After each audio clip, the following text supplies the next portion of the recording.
స్తోత్రం. ప్రైజ్ మన ప్రభువును రక్షకుడైన యేసుక్రీస్తు నామములో శుభములు వందనాలు తెలియజేస్తూ ఈ ఉదయకాల సమయంలో మరొక వాక్యవంతం మీ మధ్య రావడానికి దేవుడి ఇచ్చిన కృపను బట్టి దేవుని నామాన్ని మహింపరుస్తూ వినుట వలన విశ్వాసం కలుగును అనే వాక్య భాగాన్ని ధ్యానం చేద్దాం.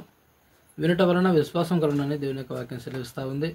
ఒక మనిషి మారు మనసు పొందాలి అంటే పదే పదే కొడితేనో పదే పదే తిడితేనో వాడు మారు మనసు పొందలేడు. కానీ ఒక మనిషి మారు మనసు పొందాలి అంటే వానికి అర్థమయ్యే రీతిలో ప్రతిదీ బోధించాలి. కనుక ఈ లోకంలో ఒక వ్యక్తి త్రాగుబోతుతనం నుంచే కానీ, లేకపోతే వ్యసనాల నుండే కానీ, లేకపోతే మూర్ఖత్వం నుండే కానీ, లేకపోతే అనేక విధమైనటువంటి బంధకాల నుంచి విడిపించబడాలి అంటే ఒకడు నరహత్యలో ఉంటాడు, ఒకడు వ్యభిచారంలో ఉంటాడు, ఒకడు దూషించేవాడిగా ఉంటాడు, ఒకడు దోచుకునే విధానంలో ఉంటాడు.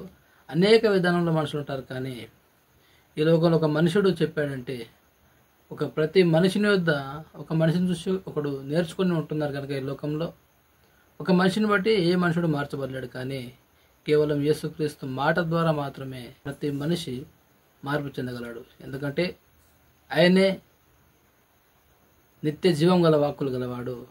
ఆయన మాటల్లో జీవము ఉన్నది, ఆయన మాటల్లో సత్యము ఉన్నది, ఆయన మాటలు మారు మనసును కలిగిస్తూ ఉన్నాయి. కనుక ఆయన మాటను విని ప్రతి వ్యక్తి ఆ విధంగా మార్పు చెందాలని కోరుకుంటూ ఈ దినమంతటిలో ఆ విధమైనటువంటి మారు మనసు అనుభవాన్ని పొందుకునే ప్రయత్నం ప్రతి వారు చేస్తారని నమ్మచ్చు. ఇచ్చిన ప్రార్థనతో ఇది నన్ను ప్రారంభిద్దాం. స్తోత్రం. పరిశుద్ధుడా నీకు వందనాలు అయ్యా. చదవన్న వాక్య భాగము ఇది నన్ను పోతాను వినట వలన విశ్వాసం కలుగును, అది యేసుక్రీస్తు గురించినటువంటి సువార్త మాత్రమే అని చెప్పని ఒక వాక్యం సెలవిస్తుంది నాయన ప్రభువా.